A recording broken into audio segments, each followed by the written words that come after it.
काल जेव्हा त्यांचं स्टेटमेंट ऐकलं आणि ज्या पद्धतीने मला ते सांगण्यात आलं, त्यावर काल संध्याकाळी सुजय विखेंचा मला स्वतः फोन आला होता. आताही ते कार्यक्रमामध्ये माझ्या बरोबर होते. त्यांनी सांगितलं की काही लोक हे बसच्या माध्यमातून किंवा ट्रक्सच्या माध्यमातून या ठिकाणी शिर्डीमध्ये येतात, दिवसभर या ठिकाणी राहतात आणि व्हाईटनर वगैरे अशा प्रकारच्या नशा ते लोक करतात आणि त्या लोकांना पायबंद घालावं हा माझा उद्देश होता.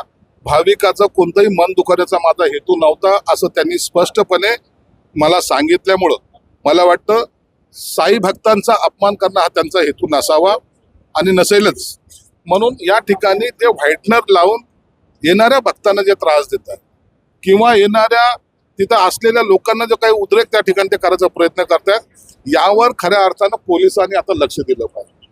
जर इतक्या मोठ्या प्रमाणामध्ये साईच्या चरणी लोक ज्या भक्तिभावाने येतात तिथं जर असे प्रकार घडत असेल तर हे चुकीचं आहे आणि त्याबद्दल त्यांनी त्यांचं मत व्यक्त केलं होतं.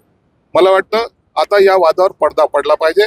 त्यांची मागणी त्या दृष्टीने जे परत राज्यातले लोक इथे येऊन जे करतात त्यावर त्यांचा आक्षेप होता आणि कोणत्याही प्रकारे या मंदिरातलं भोजनालय बंदही होणार नाही किंवा त्याच्यावर चार्जही लागणार नाही.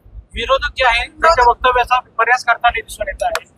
हे बघा, विरोधक काय बोलतात ह्याला महत्व नाही. जेव्हा मला कळलं तर मी सुद्धा विरोधात बोललो होतो, परंतु जोपर्यंत वस्तुस्थिती कळत नाही, वस्तुस्थिती जेव्हा सुजय विखेंनी मला स्वतः सांगितली, तुमच्या देखत आता या व्यासपीठावर त्यांनी मला पुन्हा सांगितलं आणि जेव्हा वस्तुस्थिती कळते त्या टायमाला विरोधाला विरोध करायचा नसतो, तर भूमिका समजून घ्यायची असते.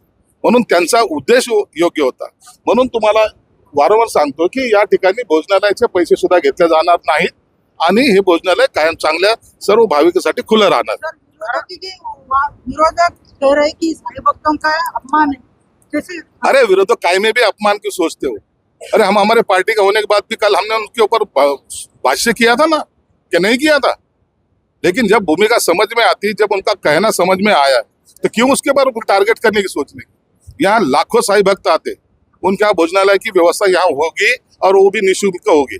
आपण आता भाषणात म्हटला की खरं बोलणारा संजय विखे आहे आणि खोटं बोलणारा संजय विखे आहे. काय अरे महाराष्ट्राने पाहिलंय ना, तो सकाळचा भोंगा काय पहिल्यांदा पाहत ऐकताय का तुम्ही?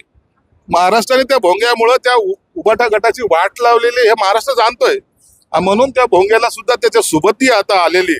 मधल्या काळामध्ये कोणतं औषधोपचार त्याने केले माहीत नाही, परंतु आता भाषा थोडीशी मवाळ, लोकांच्या चरणी लीन होण्यासारखी, दुसऱ्या ट्रॅकवर जाण्यासाठी जे काही उत्सुकता त्याला लागलेली आहे त्या पद्धतीची आता त्यांची भाषा आहे.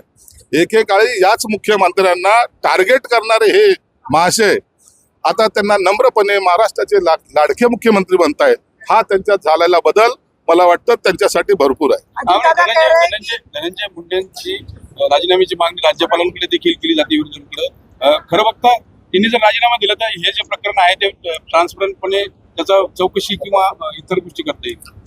मुख्यमंत्री देवेंद्र फडणवीस साहेबांनी जेव्हा सांगितलंय की त्याच्या पाठीमागं पुढे आणखीन कुठे पडद्यामागे असं कोणी जरी असलं त्याच्यावर कारवाई ही केली जाईल.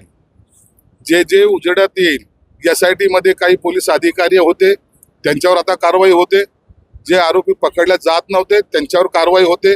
या संबंधित प्रकरणाशी कोणीही असला, कोणत्याही राजकीय पक्षाचा असला तर त्याच्यावर कारवाई होईल. जर यदा कदाचित राजकारणातल्या कोणताही मोठा माणूस जरी आला, समजा धनंजय मुंडेचं जरी नाव आलं, तरी त्याच्या संदर्भामध्ये निर्णय हा घेतला जाईल. सरकार कुणालाही पाठीशी घालणार नाही. देश विदेशातील प्रत्येक घडामोडींचे लाईव्ह अपडेट मिळवण्यासाठी आता साम टीव्हीच्या सर्व सोशल मीडिया प्लॅटफॉर्मला लाईक, फॉलो आणि सबस्क्राईब करा. तसंच सर्व नोटिफिकेशनसाठी बेल आयकॉन प्रेस करायला विसरू नका.